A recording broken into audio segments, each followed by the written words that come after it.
So mayong buntag mga kakisi-kisi. Kisi-kisi gyapon no bisag mahal lang tanan. Kisi-kisi pirmi. So karon tungod sa kamahal sa krudo, gasolina, ug uban pang matang sa palaliton, nagtaas yung tanan labi na sa transport group. Dati na ako sa transport group, so masabtan yun ako kung anong ingon ani nga nag-fare hike ang mga plitihan, pero nagpagawas og direktiba ang DOTR nga remain stable lang usa, dili lang sa magpataas og plitihan, so magpabilin nga normal, pero hugot pod nga gipatuman karon sa transport company ang no ID no SP. So ingon ani sa ako lang na naobserbahan na kasagaran yun labi nagmusakay ta og bus transport kay naa man ko sa linya dati. Pag musakay mo ana rin nga SP lang kudong, SP lang kuday ana sa mga konduktor sinana. Tapos ikaw konduktor automatic mohatag jud kag SP. Not knowing na unsa na ang SP. So karon akong ipasabot unsa ang SP do kabalo na ta. Unsa ang SP. Pero ipabalo jud po nako og balik sa inyo nga og unsa po'y dapat buhaton para makabalo ta nga mohatag tag discount aning mga tawana. So ang SP na to o gitawag na to og kuha na siya, student privilege sa yun na siya o katong sa mga senior citizen. So ang SP ang meaning na is student privilege. Pero naghatag po ta og discount sa senior citizen og PWDs. Sa senior citizen, una, may balaan na to nga senior citizen siya kung naa siya ay ID. Nga senior na siya og makita po na to siyang pamustura nga senior na yun siya. Mabalidate na to, nakita mismo mabalidate na to. Ikaduha, PWDs. Kita mismo mabalidate na to sa tong sarili nga PWD ang isa ka tawo kung naa siya mga something nga nakabalota nga na PWD siya. Dili kabalo na ta, di na ta maghisgot kung unsang mga butang, pero kabalota nga PWD siya.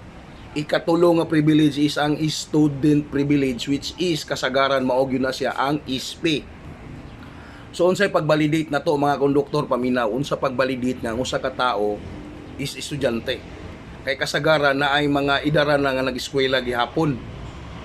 So moingon nga na kay ID ma'am para sa discount sa SP tungod sa karon nga mga panahon, muhatag siyag ID pero dili ID sa estudyante. So dili gyud ta mohatag ana og discount.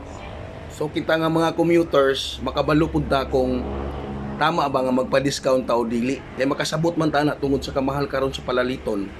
So konduktor paminaw mo, ang pagvalidate sa student IDs labi na sa mga nana sa college level ng mga estudyante, makita ninyo na sa mga ID nila, pag tan-aw ninyo sa ilang ID kung nana sa likod or sa atubangan, naka-validate yun na dito, naka-designate yun na silang ID kung asa lang taman. This ID is valid until school year say 2025-2026 or 2026 to 2027, nakabutang yun na siya dito, nakabalidate yun na, naka-indicate yun na sa ID, either sa tubangan or sa likod. Mo yun na tan-awan ninyo nga validated yun na siya o pirmado. Mao na ang ID sa mga estudyante, maliban sa mga high school o sa mga elementary students, makabalo na tana, makita mo po na to sa pamustura nila. Pero once pag college na gani, nadyo na siya validation sa ilang ID nga nagpasabot nga estudyante na sila. Kay kung walay validation ng ilang ID, meaning dili na sila estudyante or wala na sila na enroll, mao na siya ang validation sa SP. So katulang sa mga commuters o sa mga estudyante, senior citizens o PWD nga manakay tungod karon sa kataas sa gasolina o krudo sa mga transport group, maong nag-regulate sila og strict compliance sa no ID, no SP, para lang po ang SP sa estudyante, senior citizen o PWDs. Pero katong regular fare nga mga trabahante, nga mga regular nga mga commuters, so strict compliance ta, di na ta kailangan mag-present og ID, kay dili man ta estudyante, dili man ta senior citizen o dili ta PWD. So mao lang to, mayong buntag o kisi-kisi lang pirmi bisan pagmahal ang tanan.